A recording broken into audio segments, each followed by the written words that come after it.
Legos are some of the most nostalgic toys out there. I remember when I was a kid getting $20 for getting straight A's on my report card and using that money to buy Legos. Nowadays, Legos are way too expensive to be doing that, but it's allowed me to have a vast wealth of Legos. Not as many as my friends though, who have really opened my eyes to the world of Legos. I didn't realize how much they had become like Pokemon cards, with limited edition and discontinued sets. This has naturally increased the price of some of these sets, with some of them getting to the thousands of dollars, a far cry from the 20 bucks I used to spend. With the market there, it allows for a company like Bricks and Minifigs to capitalize off of the insane amount of money that can come from being a middleman. They're essentially becoming the TCG of the Lego world. I've actually been to a Bricks and Minifigs location before. I was there with my girlfriend and she bought one of the Wally Lego sets that just come out. The employees were really nice and the experience was really positive, which is why it's so jarring hearing about the scandal that's recently come out about this company. This story starts with Brian, the son of the owner of the largest Lego collection. Brian's father has some health complications, so in order to help pay for it, Brian makes an agreement with Crystal, the franchise owner of the Kaiser, Oregon Bricks and Minifigs location at the time. Both Brian and Crystal agreed in a contract that essentially stated that Brian would let Bricks and Minifigs sell the Lego collection in exchange for Bricks and Minifigs taking a small cut out of each purchase. The Legos still belong to Brian's father, and considering the set is worth upwards of $107,000, not the $200,000 like everyone thinks, Brian and his family were in position to make a lot of money. But the franchise owner moved out of the country due to work-related reasons before they could fully make good on the contract, leaving the new franchise owners, Joshua Johnson and Brandon Best, to make good on the deal, which obviously didn't happen or else we wouldn't be here. It seems like Bricks and Minifigs were planning on doing something shady, because as soon as Crystal said that she needed to move, they kicked her out so quick. It was as if they thought that having a different store owner would immediately void their previous agreements. After the management shift, Brian was not getting paid for any of his father's sets, which obviously pissed him off. When Brian called the store, he was threatened into silence. Bricks and Minifigs essentially stole from an elderly man and is bullying the son into silence because Brian cannot afford a lawyer. And even if he could, he'd be up against a corporation. They don't really have the greatest track record for being held accountable for their actions. They'd rather just sweep things under the rug. Brian then contacts Reckless Ben so that he can do some investigative journalism and gain some justice for him. That's how the video, "I tracked down the thief who stole $200,000 worth of Lego," exists. Why is Brian contacting Reckless Ben of all people? Especially since it's only recently that his content's pivoted from short-form cult content to long-form investigative journalism. Reckless Ben kind of gives me dog pack vibes for how it seems like some of the creative decisions he makes are more for the content rather for the integrity, but this gets overshadowed by how awful of a company Bricks and Minifigs is, and in a lot of cases acting like a modern day mafia. This story only seems to get bigger and more elaborate with every passing day, so let's take a look at where this all started. The first couple minutes of the video is essentially a recap of everything I just said, but in greater detail. There's a bunch of random blurs throughout the video, and these three blurs on the top right that are present throughout the entire video. I think some of them are for confidentiality, but the others are definitely because Bricks and Minifigs try to claim something on the video to try and get it taken down. And another thing to note is that there's proof of Brian's father's Legos being in the store, and the new store owner acknowledging that there's a contract in place that says he does not own the Legos.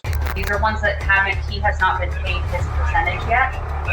And if I don't have the tickets, I won't know how much I need to pay him. That's a business thing and not necessarily yours. He's taking on the business, he takes on all that kind of side by it. You'd think with all this evidence and the literal contract, Bricks and Minifigs would realize their mistake and pay Brian what he's owed, or at the very least give back the sets. But no, they would rather bully everyone who stands against them into silence. Reckless Ben is not one to be bullied, which is why he drove over 16 hours to the franchise location in order to advocate for Brian. But as soon as he even mentioned Brian's name, the manager at the desk calls the cops, threatening harassment and telling Reckless Ben to talk to corporate, which is crazy because he's already been to corporate and they told him to talk to the store owner. It feels like we're in middle school with all this back and forth, but it makes sense that the store owner should know more about this, as this is a franchise-specific problem. This interaction ended with him being trespassed from the store, which is an insane level of cover-up. I wonder why the cops are helping Bricks and Minifigs. This again is not helping the mafia allegations. But at the same time, this doesn't help Reckless Ben because now it looks like he is harassing the store and makes future research more tricky because he could be arrested if he goes back. At this point, he could have honestly just given some more context and ended the video with a call to action to help raise money for Brian and his family for a lawsuit against Bricks and Minifigs, like starting a GoFundMe or like having a Patreon thing or something. But at the beginning of the video, Reckless Ben said that he would not end the video without justice for Brian, so Reckless Ben's next move was to threaten the franchise owner. If you just want to give it back now, it's going to be a lot easier for you guys, you know? I think you guys would prefer the easy way. The hard way, I don't think you guys are really going to like it. Bro. I can let getting trespassed slide because that was a clear case of police and corporate corruption. But to then go back to corporate and say that we're either going to do this the easy way or the hard way, I feel like I'm watching some sort of satire, because that's just not the next step to take at all. And it kinda looks like you're threatening him. Also, what's the hard way? What resources do you have that Bricks and Minifigs doesn't have triple of? The first step of the hard way is to trick a worker into giving them the contact info of the store owner, Josh. They did this by hosting a fake YouTube contest and bringing her into the woods to perform a court-like initiation ritual. No, I'm not making this up. Yes, it's as crazy as it sounds. Is this not crazy illegal, or at least very sketchy? I'm fairly certain that not having your information on a business registry is illegal, which is why they couldn't find information about Josh online, hence the whole cult thing. But no one's asking questions as to why 3 grown men are in the woods with a girl who barely looks like she graduated high school. Anyway, with Josh's number, Reckless Ben calls him up and Josh makes the claim that because he never signed an agreement, he does not have to honor the agreement, which somehow allows him to keep all the Legos. The Legos that earlier in the call and throughout the entire video his staff has said are not at his location. Hello, I'm just calling to get my Legos back. I think they told me to talk to you about it. Oh, okay. Yeah, what Legos? I think it's the Star Wars set. I have a list. I can kind of pull it up. I was just wondering, like, how we can get them back. Should I, like, if I get your okay, I can just walk in the store and... I don't know what Legos you're talking about, dude. What are you talking about? Either Josh thinks someone's already paid for the $100,000 Lego set, or he's just playing dumb and lying so they can keep the sets without paying for them. The call ends with Josh asking him to sue them, and it sucks that at every step of the way, someone from Bricks and Minifigs is just asking to get sued because they know if that happens, they have more resources. It's crazy how blatant everyone's been, just goading everyone to suing them like they're reading from a script. Instead of suing Bricks and Minifigs, however, Reckless Ben's great idea is to do something illegal in order to get Bricks and Minifigs to sue them, and then they can tack on the breach of contract to the suit. Their genius plan is to create a fake website titled "We Steal From Old People" that uses Bricks and Minifigs logo as their quote-unquote subtext, which is a legal loophole that, well, doesn't even matter. This plan sucks, and it's no surprise that it doesn't end up working. They end up doing a bunch of sketchy things, like printing out a sign and putting that on top of the Bricks and Minifigs one, and selling merch right outside their location. Now, selling merch is a good idea to try and raise money for a legal battle, but selling it outside the location of the person you want to sue, that could be seen as harassment. Their next course of action is to conduct a raffle, with one of the prizes being a Lego set that's in the store. So of course, when someone wins, they are not able to receive the prize. Reckless Ben interprets this as committing a crime, but I still interpret this as harassment. And again, not the right way of going about this. Reckless Ben makes it seem like he's covering up all his bases because of all the paperwork he has, but what he's actually doing is making everything more convoluted. Moving from trying to get someone's Lego sets back to the rightful owner, to harassing a store. Josh realizes that this is more trouble than it's worth and offers to give the Legos back, but in exchange for a written apology from Brian and the negative reviews to be removed from the store page. Of course, Brian isn't going to do that, and for good reason. It seems like Josh wants an admission of guilt from Brian, so to goad Josh into playing his hand, Reckless Ben has someone else's voice deep-faked onto the face of Brian, apologizing to Josh. Of course, Bricks and Minifigs didn't give the Legos back, because why would they? They don't think they're in the wrong and feel as if they can drag it out. Reckless Ben finally gives in and agrees to sue Josh, and as soon as that happens, Josh changes his tune. Let's go to court then. Okay, let's do it. Okay, is that what you want? Yeah. You really want that? I mean, I would like to just get the Legos back, but if that's what you want, I mean, it seems like this is what you want. I'm giving you every out that I can, but... Let's just not go down. Look. Dang. Let's don't go down that route. It doesn't really matter because... I just want to get the Legos back. They're Brian's Legos, give them back. It's pretty easy. It's weird how the entire video Josh has been begging Brian and Ben to sue him, but the second he agrees, Josh backs out. Instead of suing Bricks and Minifigs in civil court, Reckless Ben instead sues them in small claims court. But because nothing can ever be simple, the max you can sue in small claims court is for $10,000. A little less than $200,000. So Reckless Ben and his friends each take out loans and file their own individual claims against Bricks and Minifigs for their individual purchases. And this actually worked, kinda. Josh didn't show up to court, so they got a default judgment. But it turns out that Bricks and Minifigs just closed locations so they didn't have to pay up. After this video released, Bricks and Minifigs got into a lot of hot water. A lot of YouTubers making very long videos about this scandal. So, in response, Bricks and Minifigs released a very brand-safe response to the public. It looks like a professional company that had no idea what was going on wrote this response, because there are so many inaccuracies that Reckless Ben goes over in his video. The response basically boils down to the previous owners created a consignment agreement that was not authorized, so there's no reason for them to honor the contract. But if the contract can't be honored, how do they have the Legos? And what's the problem with giving them back? Because they aren't yours anyway. In a follow-up video by Reckless Ben, he goes over a leaked company email, and in the video, he exposes the fact that consignments are actually allowed by Bricks and Minifigs in their franchise agreement. That reminds me of another update. So since the last video, I actually got a hold of the franchise agreement that the previous owner, Crystal, made with corporate. And it says in her contract, it says consignments are allowed. Really? Yeah. Holy sh! What a surprise. Corporation's lying again. Bricks and Minifigs is also trying to get all of his revenue streams taken down. But in response, one of the CEOs of Patreon made a video saying that his page would stay up. So after an extensive review and investigation by Patreon's trust and safety team, we have in fact unfortunately determined that Bricks and Minifigs can stuff it. We're keeping Ben's page up. And if Bricks and Minifigs doesn't like that, they can sue us. Patreon out.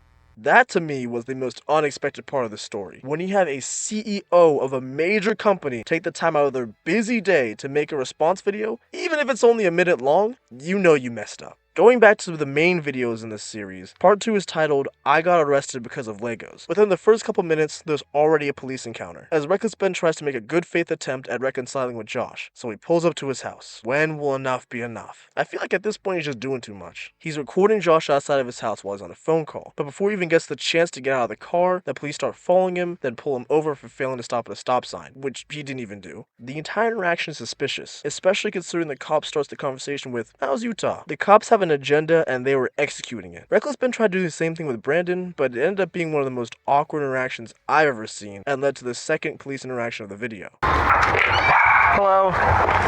Hey, how's it going? Hello? Hey, well, I was wondering if you'd be down to pay us for the lawsuit that we won. Someone called the police department saying that Reckless Ben was in possession of hard drugs, but upon searching the car, the police obviously found nothing. So instead, they spent even more time trying to pressure Reckless Ben into saying something incriminating so they could arrest him, which is crazy because this isn't even the wildest police encounter of the video. This police interaction is everything wrong with the US police system at the moment, where it seems like some departments aren't looking for innocent until proven guilty, but instead guilty until we pressure you into a confession. After their original small claims case kinda but not really worked, Reckless Ben decided to sue the franchise owners individually, which is why he's at their properties, to try and reconcile with them in person before serving them. But instead of having a conversation with them, they sent the police on them. So Reckless Ben went to serve them, and unfortunately you need to serve people in person. But how do you do that when you've been trespassed off their property? I thought you could just get a process server to do it for you, but Reckless Ben just sat in the car with her outside of Josh's house. He got the police called him 4 times. Every time they tried to find something illegal with what he was doing, but he was there for legal reasons, outside of his property, doing nothing illegal. The police even tried giving Josh the papers, but came back to Reckless Ben saying that he didn't want them. That's not up to him. You can throw those papers down in front of him, whether he likes them or not. That's the entire point of serving someone, just giving them the papers, making sure they're aware that they're even getting sued. The officers let Reckless Ben go every time, even saying that he was doing nothing wrong, up until they arrested him, without even telling him why. The police did the same thing again later in the video when they raided his house with a search warrant for the stolen Legos. This is just getting ridiculous at this point, as obviously the person who made that claim was lying. I have to respect Reckless Ben for not giving up, even after all the arrest and all the false claims, and even started a GoFundMe that raised a lot of money. Took him long enough. There were a lot of police interactions that got redacted during the entire ordeal, and when calling the police's office, they said that everything was redacted under their legal authority, but that's not entirely true. Someone hacked into the police department database and leaked the redacted footage. It's worrying how some random people can do this, and strange that hacking and releasing information has happened twice during this story. I wish I had a better ending to this story, but unfortunately Reckless Ben is in Mexico avoiding the police, and although he did get served papers saying he couldn't talk about Bricks and Minifigs, or else he would lose all the money he made on Patreon, those papers have since been retracted and he can talk about them again, with part 3 of the saga being on his Patreon right now. So he succeeded in his mission of getting sued, but at what cost? So what are my thoughts on all this? I think this is an insane story about corruption, corporate greed, and how the US justice system is built to protect big corporations. I have never seen someone be bullied into silence so hard and still manage to get up. I didn't like the first video in this series because I thought that although the cause was right, the way he was going about getting justice was a little shady at times. Everything else though is just downright aggravating, something you need to watch if you want to get pissed off. There are still some things that don't make too much sense to me though, and that I can't fully wrap my head around, and a lot of it comes after watching CoffeeZilla's coverage of the situation. Like I said at the beginning of the video, the 200,000 number is highly conflated, with the actual value of the set being worth a little more than half that. I understand from Reckless Ben's perspective why he would use the 200,000 200,000 number. It was on the official page, and it's a nice big number that will get a lot of attention and a lot of clicks. But the previous franchise owner, as someone who had access to the actual value of the sets, should have made the actual value of the sets known, so that we're working with the most factual information. In addition to that, some of those sets already got sold, and the actual number of sets still in the store, in addition to the amount that Brian's already been paid, is kind of up in the air. There was a lot of poor record keeping that led to where we are now, and a lot of number inflation, because the estimated value of the missing Lego and the amount that Brian hasn't been paid out yet is somewhere closer to $20,000, a lot less than the 200,000 number, which makes it a lot worse that Bricks and Minifigs don't want to just pay Brian out. There have been so many videos covering this story, like I said earlier, a lot of which I didn't feel like covering. I'm surprised by how popular it got, for a good reason. There'll probably be another update while I'm in the process of making this video, but oh well.